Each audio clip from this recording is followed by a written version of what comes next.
Welcome back to The Deep Dive, where we take your stack of multidisciplinary sources, wade through all the complexity, and really try to surface the nuggets of knowledge that matter. Today we're navigating a particularly challenging area, adolescent sexual initiation. Right, and this isn't a discussion about morality. Not at all. It's a systematic look at that chaotic crossroads where biology meets a developing psychology, where, culture collides with scientific evidence. And where public policy tries to step in with some kind of safety net. Exactly, a net rooted in human rights. So for this deep dive, we've drawn on some fascinating psychological studies from Uruguay and Spain, and we've paired them with a broader policy analysis on comprehensive sexuality education. Right, often called ESI across Latin America. Our mission here is really to give you some clarity. We're going to dismantle some of those persistent cultural myths, analyze the core cognitive factors, and then look at how educational frameworks try to address all of this. Okay, let's get into it. So let's unpack this by tackling the biggest source of confusion first. Specialists say these cultural taboos, they often drive young people, especially young women, toward the worst sources. Their friends, the internet, just folklore. Exactly. So let's run through the 5 most common myths about the first time. And these aren't just harmless stories. I mean, they actively interfere with making good decisions, and they can breed a lot of unnecessary shame. Okay. Myth number 1. Pregnancy is impossible the first time. Absolutely, 100% untrue. The biological reality is just simple. The risk of pregnancy is the same as any other unprotected sexual encounter. It just depends where someone is in their cycle. It depends entirely on their ovulation cycle. Yeah. That's it. Yeah. This myth creates just an immediate and severe risk. Okay, myth number 2. This one feels deeply tied to cultural ideas of romance and purity. It must only be with the person you truly love. It is, and that expectation can turn into this source of immense pressure. It's wonderful if the first experience is special, but framing it as an obligation, that's psychologically harmful. Specialists stress that the real keys here are self-esteem and clarity about your own desires. So it's about knowing what you want, not what you should want. Precisely. It's vital for avoiding a negative or even traumatic experience. Got it. Myth number 3. Bleeding is guaranteed. That's entirely dependent on the individual's body. Yeah. The hymen is a thin, elastic membrane. It's not some kind of sealed barrier. So bleeding might happen, or it might not. Exactly. It depends on a lot of things. And besides, it can break or tear beforehand from everyday things like sports, falls, things that have nothing to do with sex. Okay, moving on to what is maybe the most absurd one. Myth number 4. Girls change physically. You can tell she's had sex. Yes. The old phrase is, she walks differently, or she looks like an adult now. Yeah. It is emphatically and scientifically false. There are no physical changes that occur. Her walk doesn't mutate, her hips don't widen. It's medically impossible to tell just by looking. And finally, the most dangerous one, which is really about power dynamics. Myth number 5. If I don't do it, my partner will leave me. This one is so dangerous because it directly targets self-esteem and it fuels coercion. It's emotional blackmail. It is, and specialists warn that giving in to this kind of pressure almost always leads to dissatisfaction for the person being pressured.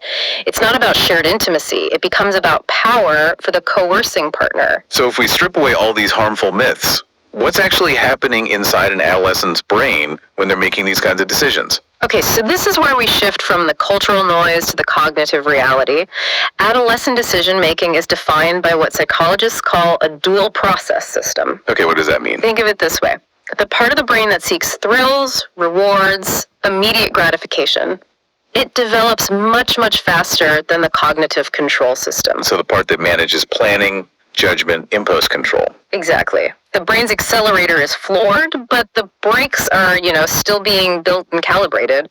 And that developmental mismatch, it directly impacts sexual behavior. It does. And studies like the FACT-TCS study in Uruguay looked right at this, starting with impulsivity. How do they define impulsivity in this context? Is it just acting without thinking? It's that, but it's more specific. It's the inability to wait, a lack of sensitivity to long-term consequences, and difficulty stopping an immediate behavior. I see. And the research shows a direct line from high impulsivity to a whole cluster of risks. Earlier sexual initiation, more partners, and not using contraceptives. The mind just defaults to the immediate reward and ignores the future cost. That's a perfect way to put it. So if impulsivity is the problem, is planning the antidote? Did they look at that? They did. They measured planning ability using specialized tasks, like the Tower of London test, where you have to think several steps ahead to solve a puzzle efficiently. And what did they find? They found that poor planning capacity, just rushing through it, making unnecessary moves, was significantly linked to a much higher chance of early sexual initiation, specifically before age 15. Wow. So teaching a kid how to plan a project could actually have this kind of protective effect. It's about building a core skill set. It's not just about one specific safety lesson. And this is backed up by their findings on risk-taking in general. Right. They found that higher risk-taking was tied directly to having more sexual partners and a lower chance of using a condom. And it all seems to boil down to that tension between wanting something now versus waiting for a better outcome later. That is the core finding. Adolescents with a high preference for immediate consequences had more partners. But, and this is the key, a preference for future consequences acted like a cognitive buffer. It reduced the number of partners and made them less likely to drink alcohol during sex. That's fascinating. But of course, these decisions aren't made in a vacuum. They happen in a social context, starting with the family. Right. The family is the basic nucleus where values are formed. And a Spanish study gave us a really clear statistical snapshot of this. They found 17.5% of adolescents had initiated coital sex. But there was a gender difference, right? A significant one.